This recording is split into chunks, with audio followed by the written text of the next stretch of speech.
What's up, guys? This is my 2010 Chevy Colorado 4-cylinder 2-wheel drive. I did it for a trade for my 2012 Chevy Impala that ran absolutely flawless, had no issues, just exterior. The paint looked really bad, so I wasn't wanting that because I already have a sedan and I just wanted a little pickup because I also have a Duramax, but I'd be using the Duramax to tow, and I just feel like instead of having the sedan or use the Duramax, I can use a little 4-cylinder, just go pick up parts or run errands in town, find any Facebook market deals.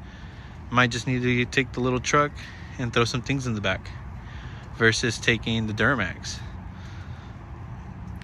But this Colorado has some issues with it. It has a bad transmission, has the ABS light on, check engine light. We're gonna go through everything, make this truck run flawless, replace some of the outside parts with some aftermarket, add some new tires, replace the bed. I already got the bed that's on the car trailer.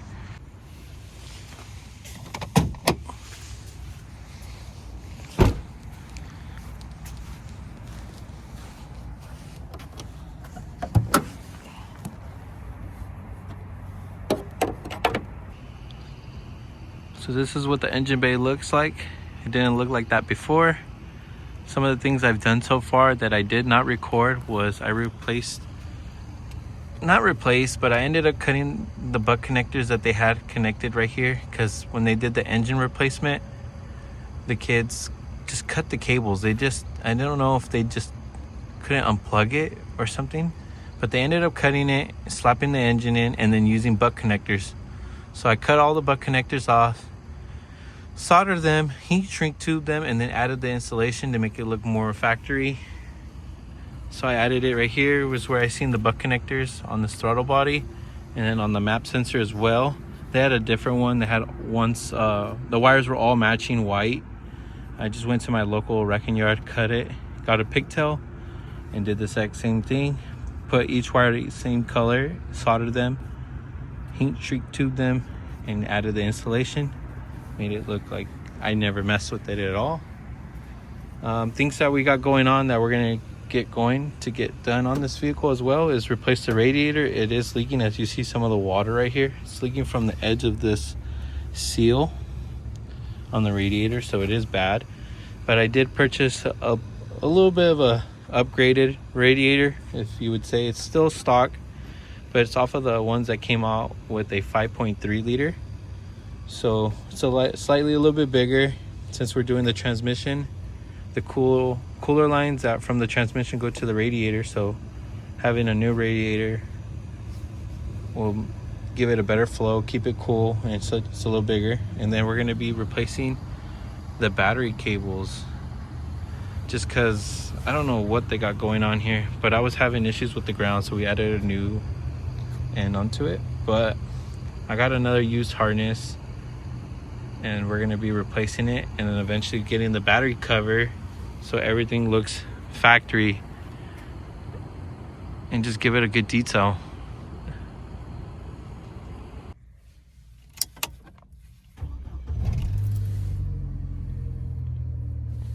So as you can see, the check engine light is still on, ABS is on, airbag light was on, but I did replace the clock spring.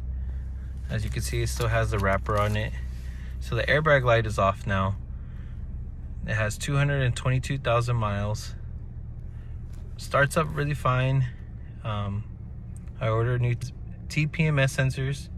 They're on the way. They're getting delivered today. I just received the tires today as well. So once we get the new tires installed, we'll install the TPMS sensors and get them programmed. And then once we replace the transmission, we'll be able to go through the other issues that the check engine light is showing and fix the ABS.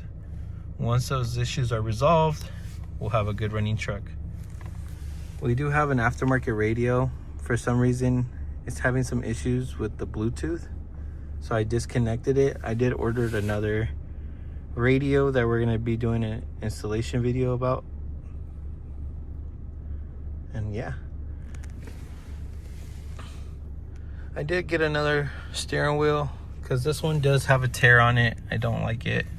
And overall, the feel of it and the look of it looks kind of nasty. So I did find a good condition steering wheel. that I do like.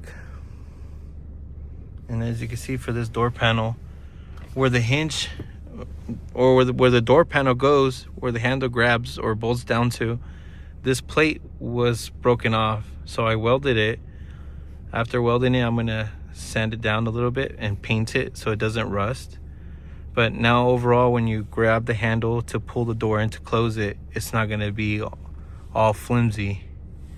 But overall, and also I did replace the lock cylinder.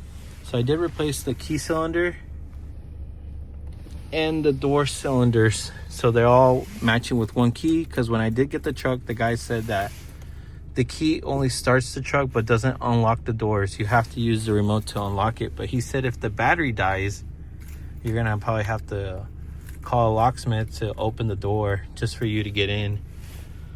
So I didn't want to deal with that, so I ordered a whole little key set that came with the cylinders for the doors and came with the ignition cylinder, key cylinder. So I did already replace that. I did not film it, and it was pretty simple. Just removed the door handles and added the new cylinder. This key cylinder, you do got to remove all this plastic hardware, and then there's a slight little pin in here where you'll be able to slide out the cylinder and slide in the new one. But yeah, overall it's running. We just got these lights that are on. And hope you guys can follow along and see the process of this Colorado and make it reliable and use it as a daily, and then continue on with the other projects that I got around the property. Stay tuned.